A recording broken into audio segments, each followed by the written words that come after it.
E tem uma honra agora de passar a palavra para a nossa outra palestrante, a ministra Kátia Arruda, com a qual já tive a honra de dividir algumas mesas, inclusive em outros lugares do Brasil. E nessa questão específica da repercussão geral, a ministra Kátia tem se empenhado bastante, inclusive na produção doutrinária e, enfim, todo o histórico do seu posicionamento já conhecido de quem acompanha os trabalhos do Tribunal Superior do Trabalho. Ministra Kátia, a palavra é de Vossa Excelência. Muito obrigada. Eu primeiro quero pedir desculpas porque fui acometida de uma faringite muito forte, estou bastante rouca, mas creio que vou tentar passar um pouco da minha exposição. Minha saudação aos meus amigos queridos, ministro Nélio Mendes, Maurício Godinho, Carlos Eduardo, Gilberto. Vejo que no auditório tem alguns amigos que fizeram comigo movimento estudantil já faz um tempinho, né? Mas eu já visualizei alguns, a doutora Janieire está ali, então quero saudar a todos vocês e agradecer por estar aqui hoje. Devo dizer que cheguei muito cansada, realmente venho de um processo de faringite aguda, mas quando cheguei aqui, de alguma maneira, me senti renovada. Então, quero iniciar essa exposição analisando algumas visões que são apresentadas sobre o tema terceirização no Brasil. Mas antes eu falarei uma coisa inspirada nas últimas palavras do professor Beluso. As palavras têm poder. E muitas vezes essas palavras são utilizadas de forma errônea para nos convencer de mentiras. Então, vou citar 3 exemplos. O primeiro vem da Alemanha nazista. A Alemanha nazista, quando queria autorizar o assassinato em massa dos judeus, chamava isso de solução final. Não era extermínio, não era massacre, era solução final. Estão quase querendo dar uma solução final desse trabalho aqui, mas chamavam de solução final. O segundo é recentíssimo. Esta semana foi divulgado na imprensa que a Microsoft, quando comprou a Nokia na China, anunciou a demissão de 12 mil empregados. Vocês sabem qual o nome que foi dado para a demissão em massa? Sinergia. Alinhamento estratégico. No Brasil, nós temos como maior exemplo da adulteração, que é dada às palavras do próprio termo, terceirização. Porque, se nós olharmos rapidamente no dicionário, o que seria a terceirização? O Aurélio diz: atribuição a empresas independentes, a terceiros de processos auxiliares. O dicionário Ruais diz: contratação de terceiros por uma empresa para a realização de serviços gerais não essenciais. E como é que nós ouvimos do grande empresariado o termo terceirização? Otimização de produção. Fenômeno capaz de realinhar a produção. Então, são as terminologias que nós escutamos para o termo terceirização. Então, logo, fazendo essa rápida introdução, torna necessário a gente definir de antemão que a palavra terceirização, ao meu ver, não pode ser vinculada à atividade primária ou fim de uma empresa. Isso tem sido dito e repetido por todos os colegas que me antecederam. Sob pena de simplesmente não se tratar de terceirização. Se a atividade primária que está sendo terceirizada não é terceirização, pela própria compreensão do vocábulo, o próprio significado da palavra. Por outro lado, também desvirtua o conceito do artigo 2º da CLT. O que é que diz o nosso artigo 2º? Considera empregador a empresa individual ou coletiva que assume os riscos da atividade econômica ao admitir, assalariar e dirigir a prestação de serviço. Portanto, a terceirização sem limites, ela destoa o próprio artigo 2º da CLT. Ela desestrutura a essência do direito do trabalho. A terceirização sem limites, sem sombra de dúvida, é o maior golpe que o direito do trabalho terá recebido na sua história. Aliás, eu estava lendo uma matéria sobre os nobres advogados que entraram com pedido de repercussão geral, e eles têm plena consciência disso. Eles dizem: é a causa mais importante para a história do empresariado brasileiro. Com certeza, é a causa mais importante para a história do trabalhador brasileiro. Então, nós temos que ter essa dimensão muito presente nas nossas vidas. E não pense que vai parar por aí, gente. Não quero trazer mais notícias. Mas a verdade é que toda a construção jurisprudencial do TST, naquilo que tem de mais avançado, está sendo impugnado. Existe existe no Supremo, no Congresso e na Presidência da República um relatório feito pela Federação da Indústria e do Comércio em que pede o cancelamento de mais de 20 jurisprudências do TST. E, obviamente, são as mais avançadas, são as que tratam mais a questão social, são as que trazem mais amparo ao trabalhador, inclusive a 277, que trata da ultratividade das normas coletivas. Então, é preciso saber que a coisa não para por aí. Quando o ministro Maurício Godinho falou sobre liberdade de terceirizar, bom, no fundo, liberdade de terceirizar... Perdão.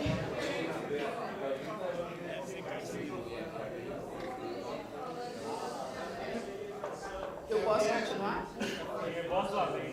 Bom, a liberdade de terceirizar, ao final, significa, na verdade, outra palavra que estão nos dizendo errado, liberdade de precarizar. Então, no fundo, é isso. A gente precisa dizer as coisas da maneira certa. E quanto mais frágeis forem as organizações sociais, quanto mais se agrida o judiciário trabalhista, mais fácil será a terceirização sem freios e sem limites no nosso país.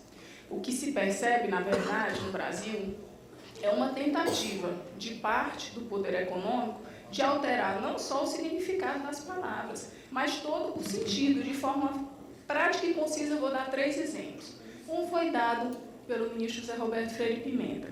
O que é que se defende? Quem defende a terceirização, de que a terceirização deve ser irrestrita, de que favorece o emprego, 2, e de que é importante para o desenvolvimento. São os 3 principais pilares dos defensores da terceirização no Brasil. Então, em primeiro lugar, a tese de que é errado limitar a terceirização, porque o sistema jurídico nacional não adota qualquer tipo de restrição à liberdade de contratar, já foi suficientemente esclarecida pelo ministro Maurício Godinho. É óbvio que os defensores dessa tese possuem uma Constituição Federal diferente da nossa, né, ministro Maurício Godinho? É outra, não é a de 5 de 10 de 88, a que foi promulgada em 5 de 10 de 88, porque, de fato, se fizermos uma interpretação sistêmica da nossa Constituição Federal, desde o preâmbulo, ao assegurar o exercício de direitos sociais e individuais, igualdade e justiça como valor supremo, até o ato das disposições constitucionais transitórias, o que nós observamos é que o nosso regramento jurídico, o regramento jurídico nacional, está muito mais conforme restringir a intermediação da mão de obra do que ampliar. Não é difícil perceber isso numa análise clara. Na verdade, o sistema jurídico brasileiro, ele é comprometido com o valor do trabalho de antemão, em primeira mão. Matéria que, aliás, vale ressaltar, já foi reconhecida no passado pelo Supremo Tribunal Federal.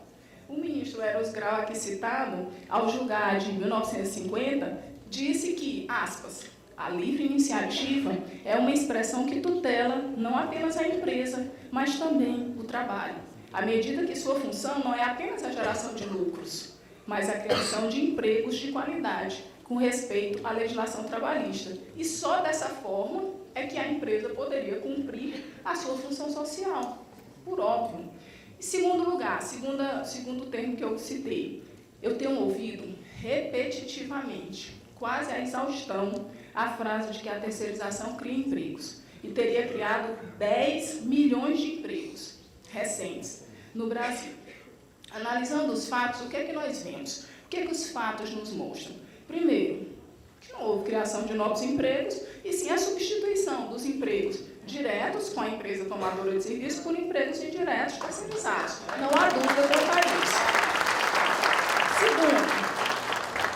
Segundo, que há uma altíssima rotatividade nesses empregos. E essa rotatividade, eu peguei alguns dados, 76% é 76% superior à rotatividade de empregados terceirizados em relação aos não terceirizados. Terceiro, que os empregos são de baixa qualidade, baixos salários. Os terceirizados ganham 67% a menos. E um alto índice de acidentes de trabalho. Em alguns setores, como o elétrico, que penso vamos examinar amanhã, o risco de acidentes é 5 vezes maior entre o empregado terceirizado, comparando o empregado terceirizado e o empregado comum. Então, o que é interessante a gente conhecer esses dados? O tempo todo se diz, é a terceirização que vai aumentar a competitividade.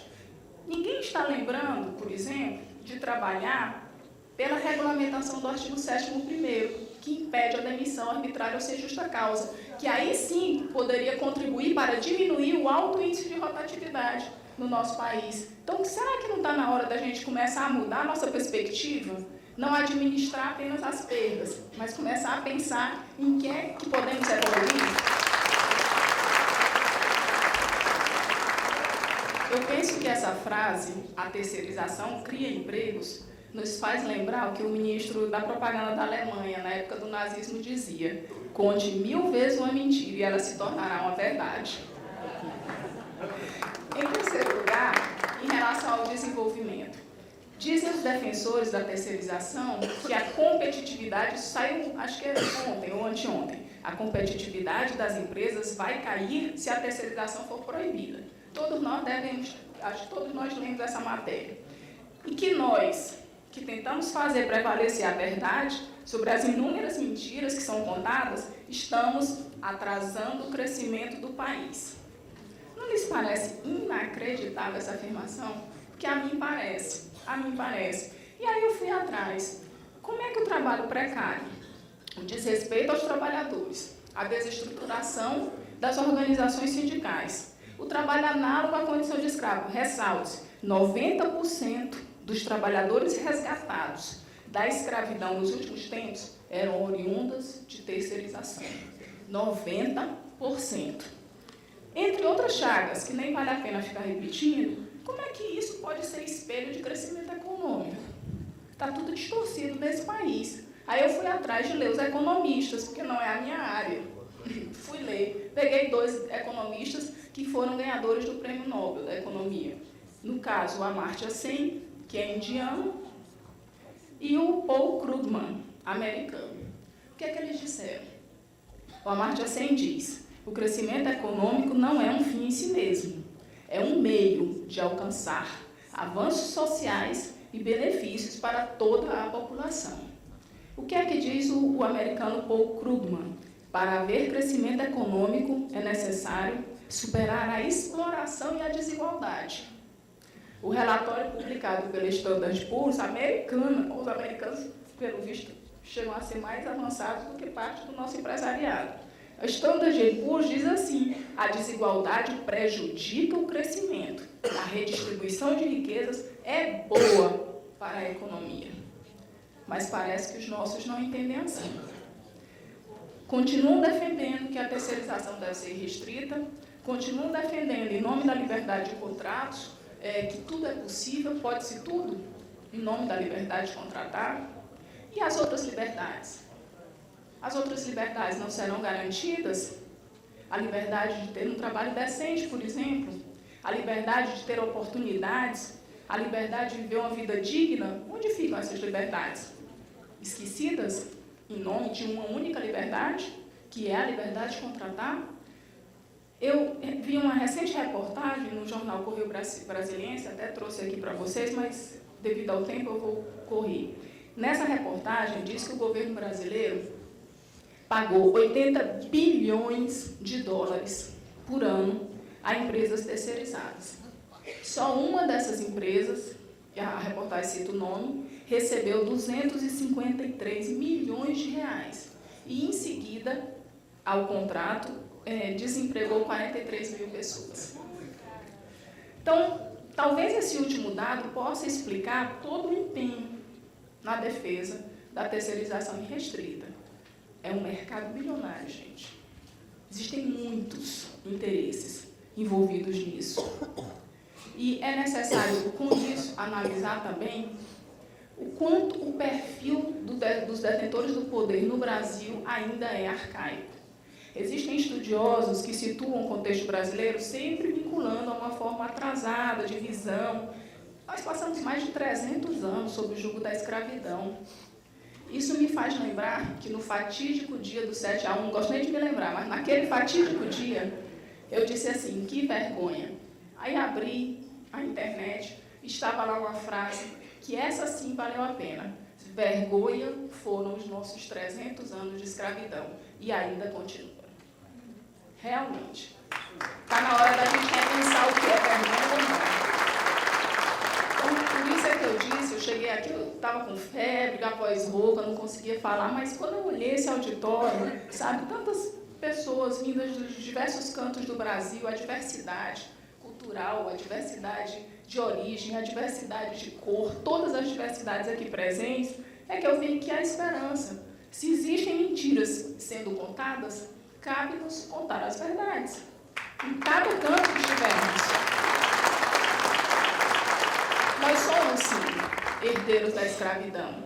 Vários pesquisadores já mostraram que temos uma tendência patrimonialista, patriarcalista, atrasada, coronelista, enfim. Assumimos isso. Mas nós também somos herdeiros da esperança. Nós também somos herdeiros de mudanças. E muitas vezes essas mudanças vêm exatamente no momento que nós estamos mais acuados, mais tensos, no momento mais difícil. Nós somos a favor do desenvolvimento. Todo mundo que está aqui quer o desenvolvimento do nosso país. Agora, nós entendemos, e acho que todos que possuem boa fé também entendem dessa maneira, que para isso há de se garantir trabalho e vida digna para todos os brasileiros. Nós estamos comprometidos com isso. E isso foi o que me deu forças, isso que me deu energia. Mas não será fácil. Nós temos que nos convencer de que não será fácil. As circunstâncias da vida nos deram a oportunidade de estarmos juntos nesta luta. Mas nós precisamos aprender a fazer desse momento de crise um momento de superação.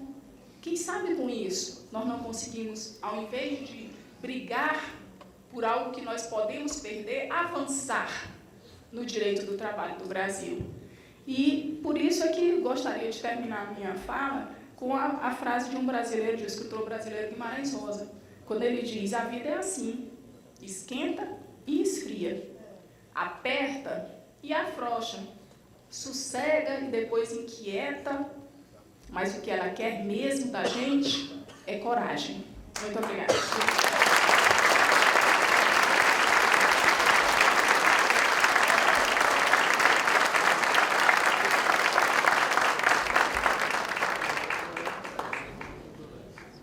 Agradecendo a ministra Cátia, eu estava pensando, inclusive, ministra, quem ainda não tivesse tido a oportunidade de ouvi-la falar, deve estar pensando se ela, com um processo de recuperação da saúde, com a voz falhando, nos brinda com uma exposição desse patamar, desse nível, imagine, então, sem nenhum problema.